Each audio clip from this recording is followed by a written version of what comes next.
S K super TMT, the long life TMT.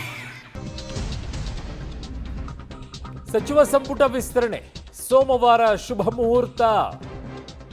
High command ಮುಂದೆ 2 ದಿನಾಂಕವನ್ನ ಪ್ರಸ್ತಾಪಿಸಿದ್ದಾರೆ ಮಾನ್ಯ ಮುಖ್ಯಮಂತ್ರಿ ಡಿಕೆ ಶಿವಕುಮಾರ್ ಅವರು.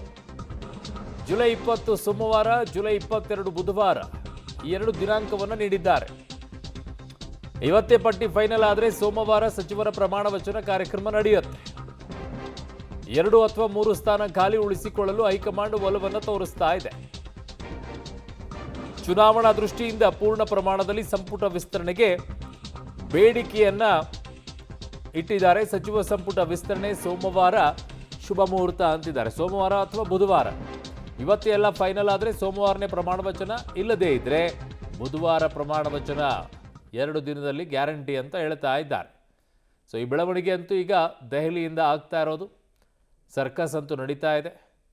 2 ಅಥವಾ 3 ಯಾಕೆ ಬಿಡ್ತಾರೆ ಅಂತಂದರೆ, ಯಾರಿಗಾದರೂ ಮಂತ್ರಿ ಸ್ಥಾನ ಸಿಗದೆ ಅಸಮಾಧಾನ ಆದಾಗ ಕೊಡ್ತೀನಪ್ಪ ಇರು ಅಂತ ಹೇಳ್ಕೊಂಡು ಚುನಾವಣೆವರೆಗೂ ತಳ್ಕೊಂಡೇ ಹೋಗ್ಬಿಡೋದು. ತುಂಬ ಏನಾದರೂ ಅಗ್ರೆಸಿವ್ ಆಗಿ ಹೋಗ್ತಾ ಇದ್ದಾರೆ ಅಂದರೆ ಆಯಿತು ಅಂತ ಕರೆದ್ಬಿಟ್ಟು ಒಂದು ಮಂತ್ರಿ ಸ್ಥಾನ ಕೊಡುವಂಥ ಕೆಲಸ. ಹಾಗಾಗಿ ಅಲ್ಲಿದೆ ನೋಡು, ಅಲ್ಲಿದೆ ಇರು, ಕೊಡ್ತೀನಿ ಇರು, ನೋಡು ಖಾಲಿ ಇದೆ ಅದನ್ನು ಹೇಳೋಕ್ಕೆ ಇಂಥವು ಖಾಲಿ ಇಟ್ಕೊಳ್ತಾರೆ. ಈಗ ಇರೋ 2 ಸೀಟಿಗೆ 5 ಜನ ಕಾಯ್ತಾ ಇರ್ತಾರೆ. ನಿಂಗೂ ಕೊಡ್ತೀನಿ ಅಂದ್ಕೊಂಡೆ ಸಮಾಧಾನ ಮಾಡೋಕ್ಕೆ 2 ಖಾಲಿ ಇಟ್ಕೊಳ್ತಾರೆ. ನನ್ನ ಸಹೋದ್ಯೋಗಿ ಈಗ ಪೊಲಿಟಿಕಲ್ ಬ್ಯೂರೋ ಹೆಡ್ ಆಗಿರುವಂಥ ರವೀಶ್ ನನ್ನ ಸಂಪರ್ಕಕ್ಕೆ ಸಿಗ್ತಾ ಇದ್ದಾರೆ. ರವೀಶ್, ದೆಹಲಿಯಲ್ಲಿ ನಡೀತಾ ಇರುವಂಥ ಈ ಬೆಳವಣಿಗೆ ಯಾವಾಗ, ಏನು, ಎತ್ತ ಅನ್ನುವಂಥ ಡೀಟೇಲ್ಸ್ ಏನಾದರೂ ಸಿಗ್ತಾ ಇದೆಯಾ ಸಂಪುಟ ಸರ್ಕಸ್ ವಿಚಾರದಲ್ಲಿ?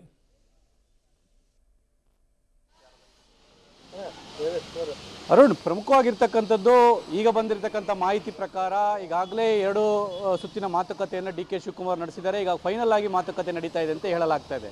ಪ್ರಮುಖವಾಗಿ ಇದಾದ ಬಳಿಕ ಮಲ್ಲಿಕಾರ್ಜುನ್ ಖರ್ಗೆ ಅವರ ಒಡಗೂಡಿ ಇನ್ನೊಂದು ಸುತ್ತಿನ ಮಾತುಕತೆ ನಡೆದ ಬಳಿಕ ಈ ಸಚಿವ ಸಂಪುಟ ವಿಸ್ತರಣೆ ಅಂತಿಮವಾಗುತ್ತೆ ಅಂತ ಹೇಳಲಾಗ್ತಾ ಇದೆ. ಪ್ರಮುಖವಾಗಿ ಡಿ ಕೆ ಶಿವಕುಮಾರ್ ಅವರು 2 ಡೇಟ್ಗಳನ್ನು ಇಟ್ಕೊಂಡು ಕಾಂಗ್ರೆಸ್ನ ಹೈಕಮಾಂಡ್ ಮುಂದೆ ಪ್ರಸ್ತಾಪ ಮಾಡಿದ್ದಾರೆ. ಅಂದರೆ ಜುಲೈ 20 ಸೋಮವಾರ ಮತ್ತು 22 ಬುಧವಾರದಂದು ಈ ಒಂದು ಸಂಪುಟ ವಿಸ್ತರಣೆ ಆದಂಥ ಸಂದರ್ಭದಲ್ಲಿ ಪ್ರಮಾಣ ವಚನ ಸ್ವೀಕಾರ ಸಮಾರಂಭ ಮಾಡ್ಬೋದು. 2 ಕೂಡ ಒಳ್ಳೆಯ ದಿನ. ಜೊತೆಗೆ ಅದಾದ ಬಳಿಕ ಎಲ್ಲೋ ಒಂದು ಕಡೆ ಸುಮಾರು 8 ರಿಂದ 14 ದಿನಗಳ ಕಾಲ ಟೈಮ್ ಸಿಗುತ್ತೆ. ಆಗಸ್ಟ್ 6ನೇ ತಾರೀಕಿನಿಂದ ಅಧಿವೇಶನವೂ ಕೂಡ ಇರತಕ್ಕಂಥ ಹಿನ್ನೆಲೆಯಲ್ಲಿ ಹೊಸದಾಗಿ ಆಯ್ಕೆಯಾಗುವಂಥ ಪ್ರಮಾಣ ವಚನ ಸ್ವೀಕಾರ ಮಾಡುವಂಥ ಸಚಿವರಿಗೂ ಕೂಡ ಎಲ್ಲೋ ಒಂದು ಕಡೆ ವಿಧಾನಸಭೆಯಲ್ಲಿ ಬೇರೆ ರೀತಿಯ ಚರ್ಚೆಗಳಿಗೆ ಉತ್ತರ ಕೊಡೋದಕ್ಕೂ ಕೂಡ ಅವಕಾಶ ಆಗುತ್ತೆ ಅನ್ನೋ ಒಂದು ಪ್ಲಾನನ್ನು ಕಾಂಗ್ರೆಸ್ನ ಹೈಕಮಾಂಡ್ ಮುಂದೆ ಇಟ್ಟಿದ್ದಾರೆ. ಹಾಗಾಗಿ ಆ ಪ್ರಕ್ರಿಯೆ ಕೂಡ ನಡೀತಾ ಇರತಕ್ಕಂಥದ್ದು. ಈಗಾಗಲೇ ವೇಣುಗೋಪಾಲ್, ಸುರ್ಜೇವಾಲಾ ಅವ್ರ ಜೊತೆ ಆ ಒಂದು ಸಭೆಗಳನ್ನು ಕೂಡ ಮಾಡಿ ಮುಗಿಸಿದ್ದಾರೆ. ಈಗ ರಾಹುಲ್ ಗಾಂಧಿ ಅವರ ಜೊತೆ ಮಾಜಿ CM ಸಿದ್ದರಾಮಯ್ಯ ಮತ್ತು CM ಡಿ ಕೆ ಶಿವಕುಮಾರ್ ಅವರು ಕೂಡ ಮಾತುಕತೆಯಲ್ಲಿ ತೊಡಗಿದ್ದಾರೆ. ಹಾಗಾಗಿ ಕಾಂಗ್ರೆಸ್ನ ಹೈಕಮಾಂಡ್ ಎಲ್ಲೋ ಒಂದು ಕಡೆ 2 ರಿಂದ 3 ಸ್ಥಾನಗಳನ್ನು ಉಳಿಸ್ಕೊಂಡು ಒಂದು ಸಂಪುಟ ವಿಸ್ತರಣೆ ಮಾಡೋದಕ್ಕೆ ಪ್ಲಾನ್ ಮಾಡ್ಕೊಂಡಿರ್ತಕ್ಕಂಥದ್ದು. ಆದರೆ ಕಾಂಗ್ರೆಸ್ನ ನಾಯಕರುಗಳು, ಅಂದರೆ ರಾಜ್ಯ ಕಾಂಗ್ರೆಸ್ನ ನಾಯಕರುಗಳು CM ಡಿ ಕೆ ಶಿವಕುಮಾರ್, ಮಾಜಿ CM ಸಿದ್ದರಾಮಯ್ಯ ಅವರು ಎಲ್ಲೋ ಒಂದು ಕಡೆ ಚುನಾವಣಾ ದೃಷ್ಟಿಯಿಂದ ಪೂರ್ಣ ಪ್ರಮಾಣದ ಕ್ಯಾಬಿನೆಟ್ಗೆ ಒಪ್ಪಿಗೆ ಕೊಡಿ ಅಂತಲೂ ಕೂಡ ಒಂದು ರೀತಿಯಲ್ಲಿ ಕ್ಲೈಮ್ ಮಾಡ್ತಾ ಇದ್ದಾರೆ. ಹಾಗಾಗಿ ಅಂತಿಮವಾಗಿ ಯಾವ ಪಟ್ಟಿ ಫೈನಲ್ ಆಗುತ್ತೆ, ಜೊತೆಗೆ ಕಾಂಗ್ರೆಸ್ನ ಹೈಕಮಾಂಡ್ನ ಪಟ್ಟಿ ಬೇರೆ ರೀತಿ ಇದೆಯಾ ಅನ್ನೋದು ಕೂಡ ಕಾದು ನೋಡಬೇಕಾಗುತ್ತೆ. ಯಾಕೆಂದರೆ ಕೆಲವರ ಪ್ರಕಾರ ಎಲ್ಲೋ ಒಂದು ಕಡೆ ಮೊದಲ ರೀತಿಯಲ್ಲಿ ಕೂಡ ಒಂದು ರೀತಿಯಲ್ಲಿ ಈಸಿಯಾಗಿ ಇರೋದಿಲ್ಲ, ಸಾಕಷ್ಟು ಟಫ್ ಇದೆ, ಜೊತೆಗೆ ಒಂದು ರೀತಿಯಲ್ಲಿ ಅಚ್ಚರಿಯೂ ಕೂಡ ಇರ್ಬೋದು ಅಂತಲೂ ಕೂಡ ಹೇಳಲಾಗ್ತದೆ. ಹಾಗಾಗಿ ರಾಹುಲ್ ಗಾಂಧಿ ಅವರ ಕಣ್ಗಾವಲು ನಡೆಯುವಂಥ ಇವು ಸಂಪುಟ ವಿಸ್ತರಣೆ ಯಾವ ರೀತಿ ಇರುತ್ತೆ ಕಾದು ನೋಡಬೇಕು. ಅವರು ಓಕೆ ರವೀಶ್, ನಿಮ್ಮೆಲ್ಲ ಮಾಹಿತಿಗೆ ಧನ್ಯವಾದಗಳು.